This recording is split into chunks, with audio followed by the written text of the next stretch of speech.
Here with more, Fiscal Times columnist Liz Peek and Civic Forum PAC Chairman Ford O'Connell. Good to see you both. Good to be here, Trish. Ford, walk me through, first of all, why this may have been illegal or in violation of campaign finance law. In other words, if you look through the documents, the Hillary Clinton campaign, the DNC, basically put it down as legal services. But in fact, it was services from Fusion GPS and Christopher Steele, and they were out there gathering whatever kind of seedy intelligence, much of which reads like a work of fiction, to try and take down the president, which then, by the way, may have been instrumental in the FBI wiretapping the Trump campaign. But let's start first with whether or not what Hillary Clinton did, and her campaign, I should say, and the DNC did, was that in violation of campaign finance law? Yes, because basically they were trying to shield themselves from Fusion GPS. They used a law firm as a cutout, and then on their Federal Election Committee report, they basically said they were paying the law firm for legal services, and really the law firm was nothing more than a pass-through to pay Fusion GPS and Christopher Steele, who's the British spy. Let me just say this. We got to stop calling this a Trump-Russian dossier. It is really nothing more than a political hit job on Donald Trump. And frankly, what's incredible here is that Hillary Clinton has been sanctimonious lying about this for more than a year and essentially calling Trump's actions treasonous. And lo and behold, we find out that she was the one, or her campaign was the one actually behind this political hit job. That indeed is the irony of it all, Liz Peek, because we've been talking about Russia collusion, and may actually look as though there was indeed some Russian collusion. It just wasn't with the players the Democrats wanted us to think it was with. It's an extraordinary story that Hillary Clinton would so aggressively press these inquiries into malicious activities by the Russians when, in fact, her own camp was involved in it. But I think the bigger story about this dossier, so to speak, this file that was compiled on Trump, is that it was used, I think, apparently, to get search warrants and surveillance okays to spy on the Trump campaign and even perhaps on the president himself. I think we've known for some time that Obama's Justice Department was corrupt, but this really takes it to a new level. This is clearly not just inappropriate, but it's actually kind of frightening to me. Let me build on that, Liz, because you're absolutely right. I think what should concern all Americans, regardless of political party, is how this information made itself into the intelligence community and probably was the primary impetus not only for the Russian probe, but for wiretaps on Trump campaign officials and probably transition officials. That should concern everyone because essentially a salacious document is being used to spy on Americans. So let's back up for a second, because there's nothing illegal with opposition research. Right. I mean, you may say it's kind of immoral, but unfortunately, this is why no one likes politics, by the way, and nobody wants to get into politics because the other side will just make up lies about you, and you're stuck trying to, you're constantly on defense. But there's nothing necessarily illegal in them making up these lies. I mean, you could sue for libel, this, that, and the other, but sometimes it's too late. So Ford, okay, Liz, I'll get you back in a second, but Ford, assuming that, okay, it's legal to have this opposition research and make up these stories, at what point, though, does it start getting really questionable? Because then the administration, the Obama administration, may have used these sketchy stories, this opposition research, to wiretap a campaign. I mean, that's, to me, where it just starts getting out in left field. How could they do that?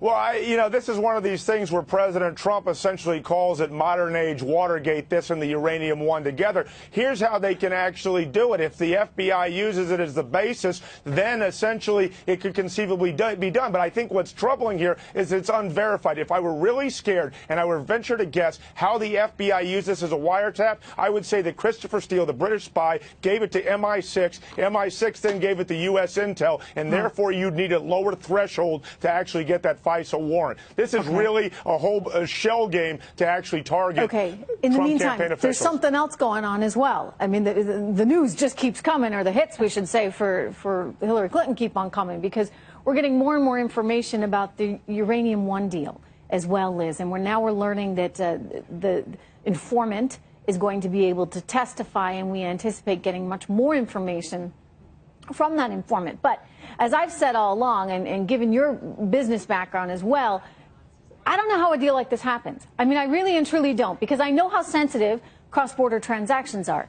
And when you suddenly have a nation that really had not been perceived as very hospitable, Russia, buying such an interest in strategic resources in the United States of America, I don't know how a deal like that possibly, Liz, goes through. Well, there are safeguards against just such a transaction, it should be said, and it has to be approved by a 9-agency group called CFIUS.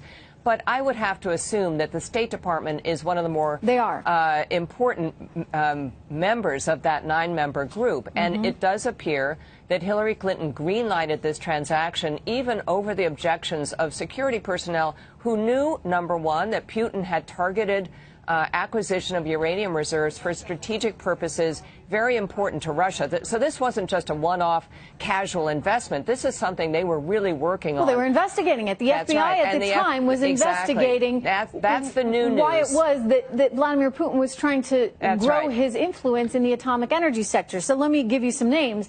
Part of that CFIUS committee included, indeed, Hillary Clinton at the State Department, but also Tim Geithner at Treasury, Eric Holder at DOJ, Janet Napolitano at Homeland Security, Robert Gates at Defense, Department of Energy, Stephen Chu.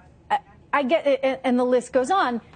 But Hillary Clinton, and do we have the sound, guys? We can play the sound. She was asked, actually, by no, we don't have it. Okay, WMUR about this New Hampshire station, and she basically tried to say, look, it didn't get to my desk.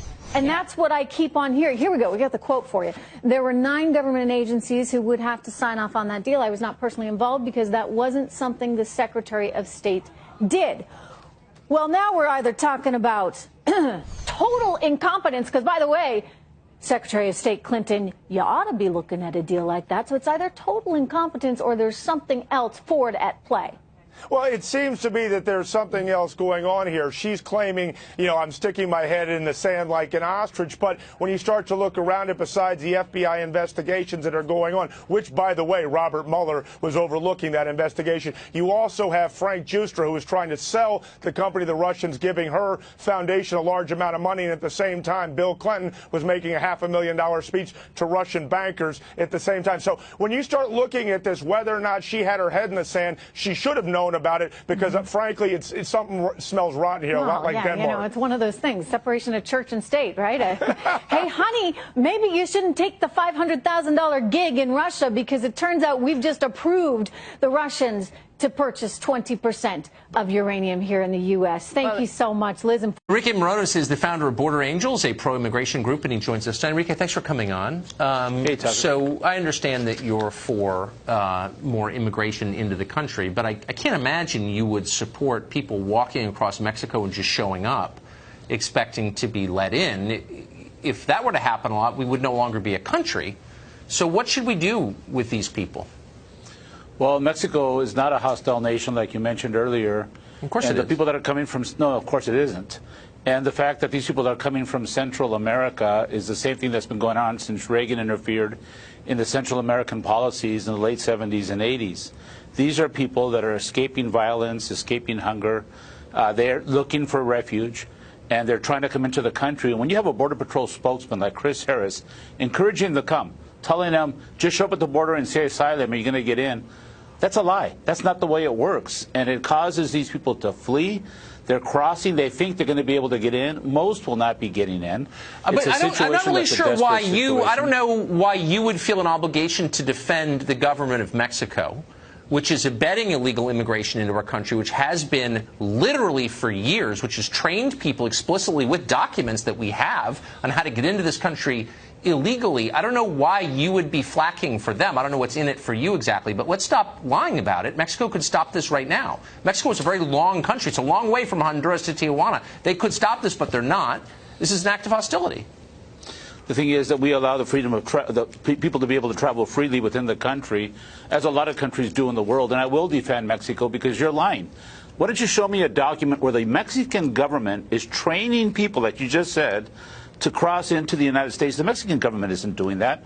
Are there people doing that? There may be. Really? Because they were giving that, I'm sorry. I win with superior knowledge here. The Mexican, no. Superior arrogance. Of course it is. I know you're from San Diego, and your racism and ignorance is very well known. Right, okay. Yeah, look, the Mexican government has given instructions to people, I've seen them with my own eyes, on how to get across the border. But the point is, this group of people could be stopped any time by the Mexican government, which, again, you feel the need to make apologies for, but they detain people all the time in their country from Central America, as you know. But they're not detaining these people because they say they're going to El Norte. So they're a hostile power. But why should we have to accept anybody who comes here? Most people aren't coming to the United States. Most undocumented people go elsewhere. They have no desire to come here. Of the 250 million undocumented people in the world today, the United States has 11 million. And that flow has shifted dramatically, dropped 40% in the last 5.5 years. But why should we take any? No, but you're missing it. Why should we take any? There are a lot of people who want to come here legally. Yeah, but there's no way for these people to come in legally. And the United States interfering in these countries, the demand for the drugs, invading sovereign land like Iraq, or interfering in the civil wars of Central America, that causes people to flee. The U.S. should be more welcoming. So and our sins are the reason this is. So you hate America, is what you're saying. I don't know why. Actually, it's interesting. You're blaming America for illegal immigration into America. People come here. Central America is part of America. Central America is part of America. Mexico is part of America. The United States is a separate country. It's not the same as Honduras, actually. One-third of all Salvadoran citizens already live in the United States.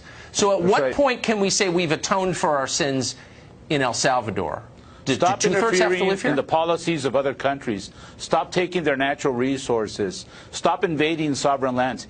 You have a president. Are we taking the natural resources of Honduras right now? Remember Donald Trump? I mean, that guy, he's an embarrassment to the world. He says they're coming for DACA.